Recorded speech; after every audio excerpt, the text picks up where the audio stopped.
ইসলাম দিয়ে নিজেকে ঠিক করেন, ইসলাম দিয়ে নিজেকে সাজান। প্রত্যেকটা কাজে, প্রত্যেকটা কথায়, প্রত্যেকটা পরতে পরতে একটা ঘর করবেন, ইসলাম মেনটেন করে ঘরটা আপনি করেন। ইসলামের কিছু বিধান আছে। ঘরটা বাড়ির কোন পার্শ্বে করলে এই ঘরটা শরীয়ত সম্মত হবে, কোন দিকে মুখ করে করলে হবে, কোন দিকে ফ্রন্ট রাখবেন, কোন দিকে পিছনের অংশ রাখবেন। এরপরে আপনার স্ত্রী সন্তানরা যে গোসল করবে, যদি পুকুরে নামতে হয়, থালা বাসন ধুইতে হয়, সেখানে ইসলামটা মেনটেন করে একটু পর্দার ব্যবস্থা করে দেন। আপনার উঠানের মধ্যে তারা বের হবে, ঘুরবে, চতুর্দিকে একটু বেড়া দিয়ে সুন্দর করে ইসলামের বিধান মেনটেন করে দেন। সর্বত্র মেনটেন করেন। আপনার স্ত্রীকে নিয়ে আপনি যেখানেই বের হন পর্দার সাথে বের করেন। আপনার বন্ধু বান্ধব সবাই তাকিয়ে থাকবে, কিরে ওর স্ত্রীকে তো কখনোই দেখলাম না, কেমন জানি দেখতে দেখা যায়। তারা সব সময় আগ্রহ থাকবে, কিন্তু এটা হারবে না। আর একদিন যদি দেখেই ফেলতে পারে, আরে দেখছি এমন। ইসলামকে আপনি ঠিক করে রাখেন, আপনার সব ঠিক।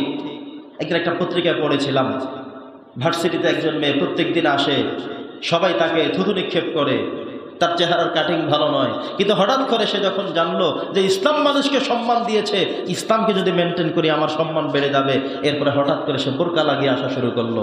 সবাই তাকাইতেছে, সেই মেয়েটা এখন দেখা যায় না কেন?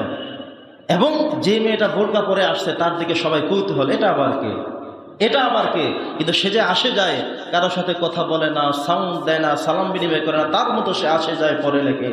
তো অনেক দিন কৌতূহল করতে করতে করতে করতে তারা বুঝতে সক্ষম হলো উনিই তিনি। এবং এটা করার কারণে সবাই তাকে আলাদা রেসপেক্ট করেছিল, এতদিন সম্মান করেছিল। ইসলাম দিয়ে আপনি চলেন, আপনাকে সব জায়গায় সম্মান করা হবে। ইসলাম ছাড়া চলবেন, আপনি এই গরু ছাগলের মতো চলবেন। এটা কোনো ইসলামিক বাহিরের যে মানুষ, তার কোনো দুনিয়া না আছে, কোনো আখেরাত কিছুই থাকবে না তার। যেন ইসলামিক লাইফ স্টাইলটা আমরা যেন সবার আগে খেয়াল করি। ইসলাম আমাকে কেমনে চলতে বলেছে, ইসলাম আমাকে কিভাবে সম্মানিত করেছে।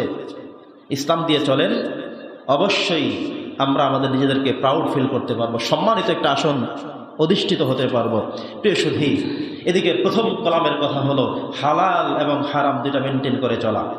আপনার নিজের জীবনের সবচেয়ে প্রধানতম সিদ্ধান্ত হলো, যেটা হারাম সেই রাস্তায় আমি যাবো না, সেটা আমি ধরবো না, সেটা আমি খাইবো না।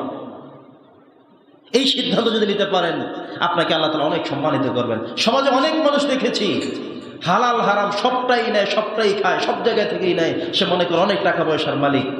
আপনি হারাম নিলেন, অনেকে মনে করেন যে মসজিদ আমার থেকে চায়, গরিবরা আমার থেকে চায়, সবাই আমার থেকে চায়, অতএব ঘুষের টাকা নিয়ে মসজিদে দেয়, ঘুষের টাকা নিয়ে গরিবরে দেয়, ঘুষের টাকা নিয়ে মাদ্রাসায় দেয়। তা আপনি দিতে পেরেছেন ঠিক, সব তো হলো না। মানুষ খুশি হয়েছে ঠিক, দোয়া করছে ঠিক, কিন্তু যেই জিনিসটা হারাম সেই জিনিসটা দোয়া আল্লাহ তাআলা কবুল করেন না। একদিন কাবার চত্বরে একজন মুসাফির মানুষ দূর থেকে এসে দুহাত তুলে আল্লাহর কাছে দোয়া করছে, হে আল্লাহ আমাকে মাফ করে দাও, আমাকে সম্মানিত করো, আমাকে টাকা পয়সা বাড়িয়ে দাও। কত শত দোয়া তিনি করলেন। সাহাবায়ে কেরামরা আশ্চর্য হয়ে গেলেন, বললেন ইয়া রাসূলুল্লাহ, যেই কারণগুলোর কারণে আল্লাহ তাআলা দোয়া কবুল করেন, সবগুলো কারণ এই লোকটার মধ্যে আছে, লোকটাকে তো আল্লাহ সব দিয়ে দিবেন, সব দোয়া কবুল করবেন। নবীজি বলেন একটা দোয়াও আল্লাহ কবুল করবেন না। আশ্চর্য হয়ে গেলেন সাহাবী, হুজুর বলেন কি?